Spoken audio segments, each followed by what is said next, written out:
Standarisasi Al-Quran juga dilakukan di zaman Khalifah Utsman bin Affan. Saat itu, Khalifah Utsman mengumpulkan teks-teks Al-Quran yang tersebar di banyak tempat dan banyak sahabat Nabi. Karena ditemukan banyak perbedaan, tidak semua yang dikumpulkan dimasukkan sebagai Al-Quran. Penjelasan Mun'im ini sangat penting bagi umat Islam. Kitab Al-Quran ternyata mengalami perubahan dari waktu ke waktu. Ada bahkan versi Al-Quran yang dihilangkan karena dianggap tidak sesuai standar. Umat Islam tentu boleh meyakini bahwa Al-Quran adalah kitab sempurna, tapi harus diakui juga ada proses standarisasi untuk menjadikan Al-Quran seperti yang ada saat ini.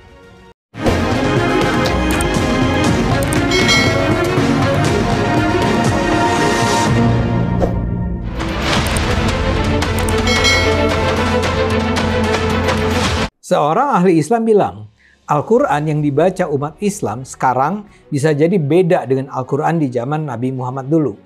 Al-Quran yang ada saat ini katanya adalah hasil editan. Ini tentu bisa bikin kaget banyak umat Islam.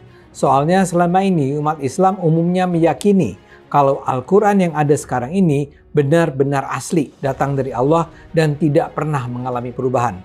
Jadi persis sama Al-Quran di masa lalu dengan Al-Quran di abad 21. Ini yang dipertanyakan Profesor Mun'im Siri, PhD. Dia adalah orang Indonesia yang sekarang jadi pengajar studi Islam di Universitas Notre Dame, Amerika Serikat. Pandangannya ini bisa didengar dalam video yang saat ini tersebar di media sosial, salah satunya dalam channel YouTube Apologestory. Kata Mun'im, dia menyampaikan ini bukan untuk mengkritik Al-Quran, tapi meluruskan pemahaman sejarah tentang perkembangan Al-Quran. Menurut Mun'im, Al-Quran yang ada saat ini adalah hasil standarisasi yang dilakukan Kementerian Dalam Negeri Mesir. Al-Quran versi Mesir ini untuk pertama kalinya dicetak dan diterbitkan tahun 1924. Sebelum diterbitkan, pemerintah Mesir membentuk sebuah komite untuk menseleksi banyak versi kitab atau mushaf Al-Quran yang beredar. Waktu itu kan banyak mahasiswa yang datang ke Mesir untuk belajar Islam. Nah, umumnya mahasiswa membawa Al-Quran sendiri-sendiri. Ada yang berasal dari Yaman, dari Turki, Indonesia, dan banyak negara lainnya. Masalahnya ada banyak perbedaan di antara masing-masing mushaf itu. Karena khawatir akan membingungkan, pemerintah Mesir kemudian membentuk komite untuk melakukan standarisasi.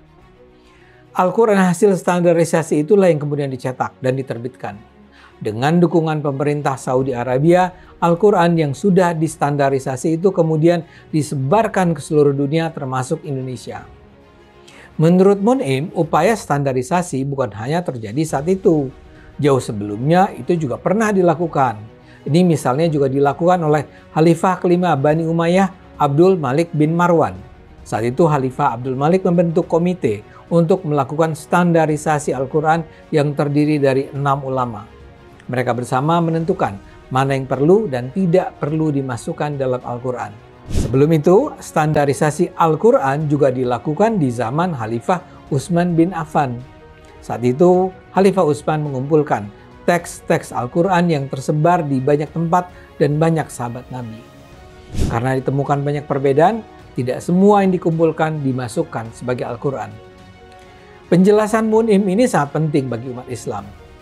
Kitab Al-Quran ternyata mengalami perubahan dari waktu ke waktu. Ada bahkan versi Al-Quran yang dihilangkan karena dianggap tidak sesuai standar. Umat Islam tentu boleh meyakini bahwa Al-Quran adalah kitab sempurna, tapi harus diakui juga ada proses standarisasi untuk menjadikan Al-Quran seperti yang ada saat ini. Selama ini kan banyak umat Islam menganggap kitab suci agama lain tidak asli dan sudah mengalami perubahan. Nah, penjelasan Mun'im ini menunjukkan kitab suci umat Islam pun begitu. Jadi silakan saja meyakini agama sendiri sebagai yang paling benar, tapi jangan juga menghakimi agama lain sebagai agama yang salah. Yuk beragama dengan saling menghormati.